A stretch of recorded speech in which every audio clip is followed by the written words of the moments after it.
Today I'd like to take you on a journey through one of the most unique museums in the American Southwest, the Anderson Abruzzo Albuquerque International Balloon Museum in Albuquerque. If you've ever looked up at the sky and watched a hot air balloon drift silently overhead, you probably felt a sense of wonder. During our visit to this museum, we discovered that ballooning is much more than colorful balloons floating in the air. It's a story of adventure, science, exploration, competition, and human imagination. The museum sits near Balloon Fiesta Park, home of the world-famous Albuquerque International Balloon Fiesta, where hundreds of balloons fill the sky every October. Even before walking inside, you can feel how important ballooning is to the culture of Albuquerque. Giant balloon sculptures, colorful banners, and wide-open skies make the entire area feel connected to flight. As we entered the museum, one of the first things we noticed was how visually impressive it was. Suspended overhead were full-size balloons and gondolas, creating the feeling that flight was happening all around us. Instead of simply displaying artifacts in glass cases, the museum surrounds visitors with the experience of ballooning. One of the most interesting parts of the museum tells the history of lighter-than-air flight. Long before airplanes existed, people dreamed of floating through the sky. In 1783, the Montgolfier brothers in France launched the first successful hot air balloon carrying passengers. Imagine how unbelievable that must have seemed at the time. For most of human history, flying was impossible, and suddenly people were rising into the sky using heated air. The museum explains the science in a way that's easy to understand. Hot air rises because it is less dense than cooler air. A balloon pilot heats the air inside the balloon envelope using propane burners, and that lift allows the balloon to rise. Cooling the air helps the balloon descend. It sounds simple, but there is incredible skill involved in controlling a balloon because pilots move with the wind rather than steering like an airplane. One exhibit we especially enjoyed showed how weather affects ballooning. Balloon pilots carefully study wind layers, temperatures, and air currents before every flight. At different altitudes, the wind may move in completely different directions. Skilled pilots can climb or descend into different wind streams to help guide where the balloon travels. It's almost like sailing in the sky. Another fascinating section focused on record-breaking balloon adventures. The museum highlights famous long-distance flights and attempts to circle the globe. Some balloonists crossed oceans or traveled thousands of miles in cramped capsules, enduring freezing temperatures, exhaustion, and dangerous weather conditions.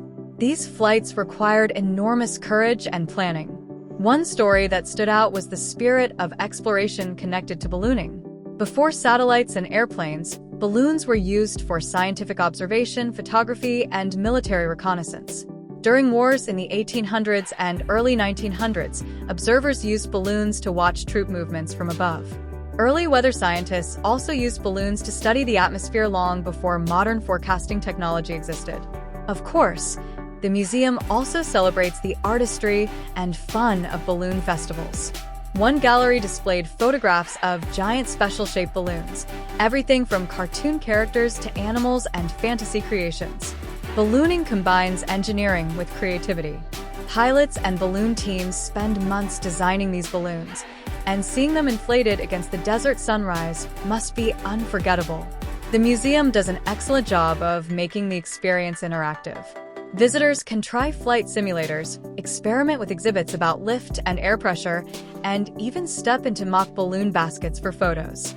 Children especially seemed excited because the exhibits encourage curiosity and hands-on learning rather than just reading signs on walls. One of the most memorable parts of our visit was learning about the special role Albuquerque plays in the ballooning world. The city's geography and climate create ideal ballooning conditions. Cool mornings, predictable winds, and wide-open landscapes make it one of the best places on Earth for hot air ballooning.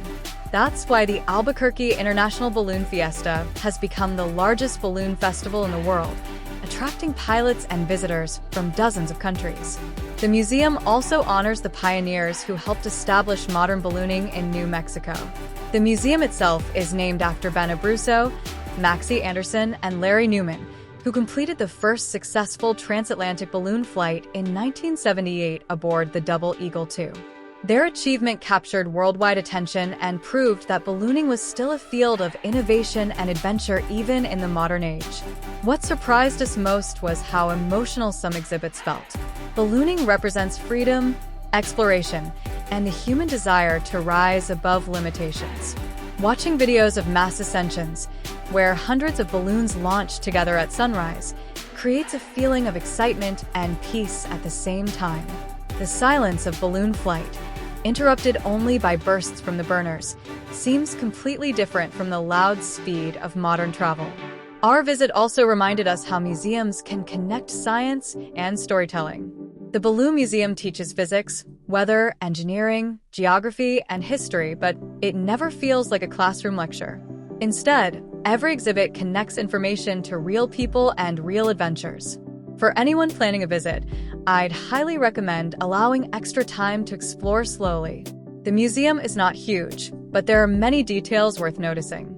The observation areas outside also provide beautiful views of Balloon Fiesta Park and the nearby Sandia Mountains. If possible, visiting during the Balloon Fiesta season would make the experience even more memorable because you could see actual balloon launches nearby. In the end, our visit to the Anderson Abruzzo Albuquerque International Balloon Museum was much more than a stop at a museum. It was a chance to learn about human curiosity, courage, and imagination. From the first balloon flights in 18th century France to modern festivals that fill the skies with color, ballooning continues to inspire people to look upward and dream.